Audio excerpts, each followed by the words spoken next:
Halo semuanya, gimana kabarnya? Semoga kita selalu diberi kesehatan ya. Oh iya, di situasi saat ini jangan lupa untuk selalu melakukan 3M ya, yaitu menjaga jarak, mencuci tangan, dan memakai masker. Oke, lanjut. Pada kesempatan kali ini kita akan membahas algoritma klasifikasi 1. Yang pertama, ada algoritma klasifikasi namanya K-Nearest Network atau bisa disingkat dengan KNN. Di mana KNN ini adalah algoritma yang sangat sederhana dan termasuk di dalam algoritma yang non-parametrik.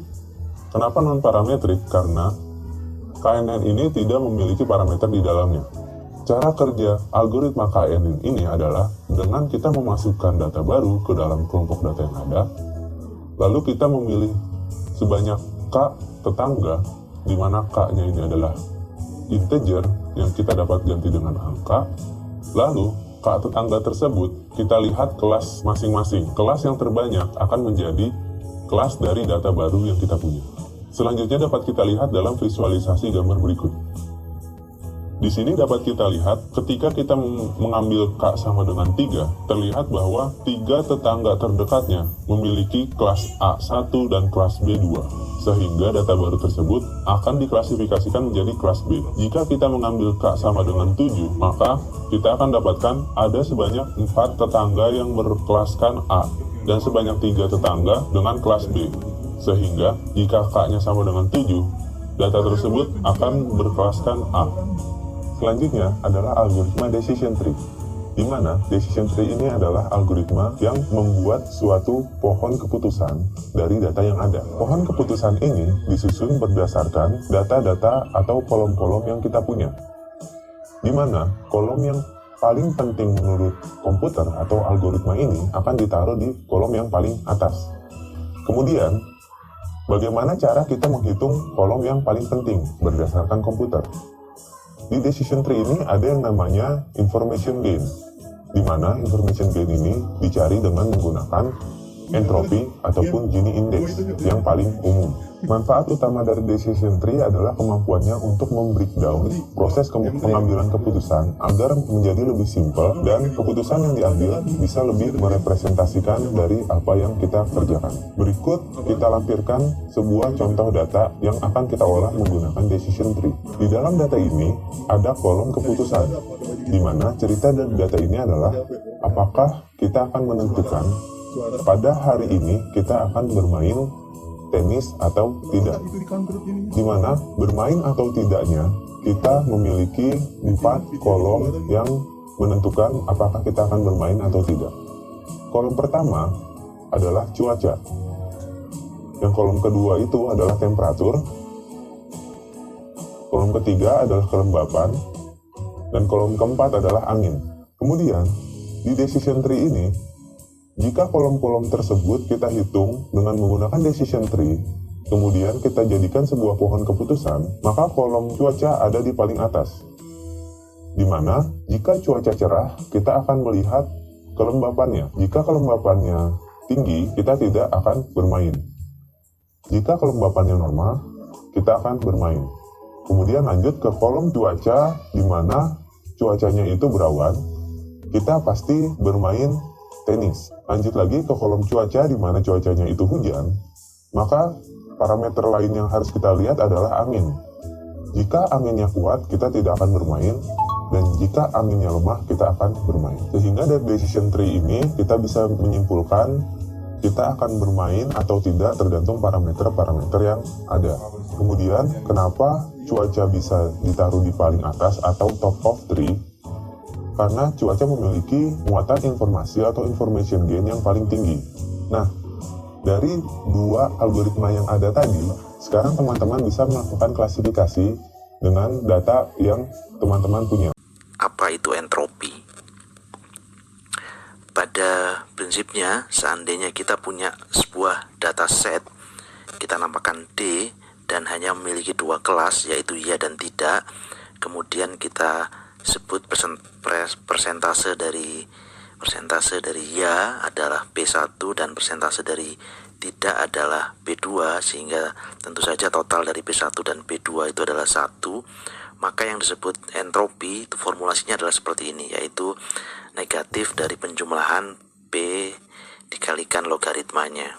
Jadi ini yang kita sebut sebagai entropi. Sebagai misal, kalau kita punya data D seperti ini, ada 10 amatan, di mana 9 amatan dari kelas iya dan 1 amatan dari kelas tidak. Yang iya kita lambangkan merah, tidak dengan warna orange atau kuning.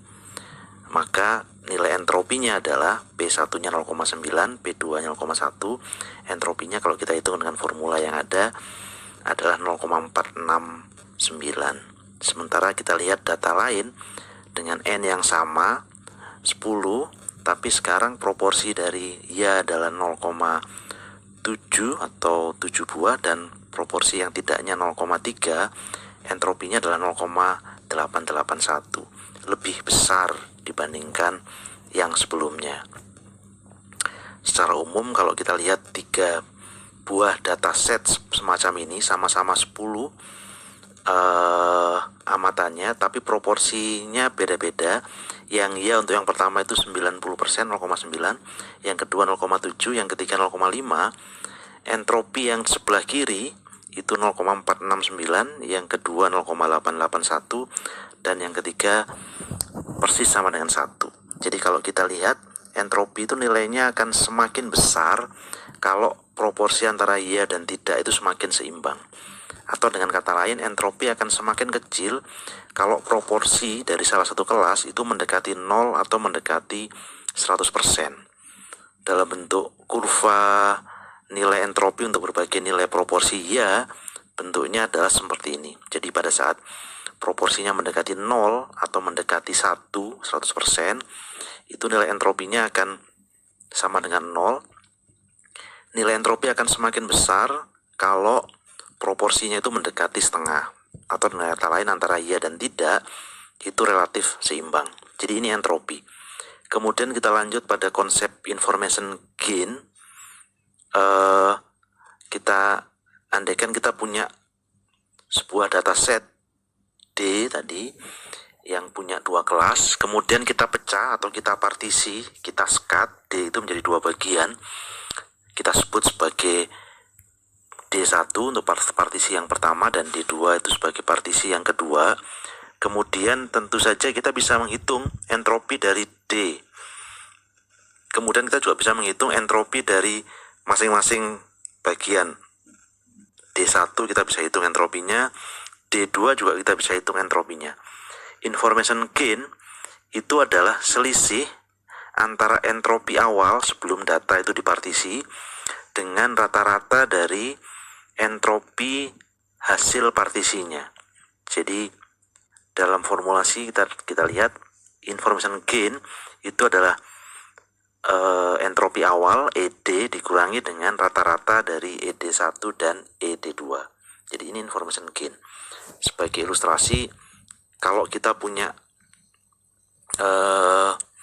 data seperti ini, N-nya ada 10, jumlah matanya ada 10, kemudian proporsi yang ya 0,7 dan proporsi yang tidak 0,3, sehingga entropinya 0,881.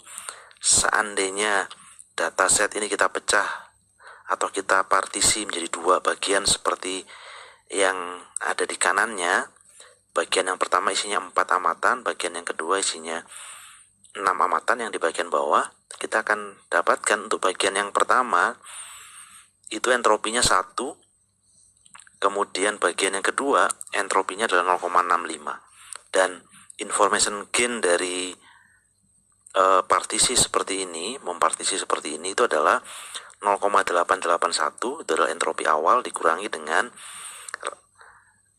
rata-rata dari entropi yang bagian pertama dan bagian kedua, sehingga kita dapatkan information gain-nya itu adalah 0,091. Jadi ini penjelasan mengenai apa itu information gain. Dan menggunakan formulasi itu kita bisa memahami bahwa information gain itu nilainya akan semakin besar kalau partisi yang dilakukan itu menghasilkan dataset. Jadi kita partisi jadi 2 tadi, menghasilkan dataset baru hasil partisi, jadi subnya yang sifatnya lebih homogen. Lebih homogen itu maksudnya adalah lebih pure, kelasnya cenderung pada ya semua atau tidak semua. Jadi kalau partisinya menghasilkan dataset yang lebih homogen, jadi satu kelas hanya ngumpul saja satu kelas, maka information gain-nya akan besar. Dan ini sebagai ilustrasi saja, kalau kita punya data seperti ini, ada 10 amatan, kelasnya itu ada di kolom yang paling kanan, hanya ada 2 kelas, ya dan tidak. Entropinya sebesar 1 karena ya dan tidak seimbang, setengah-setengah.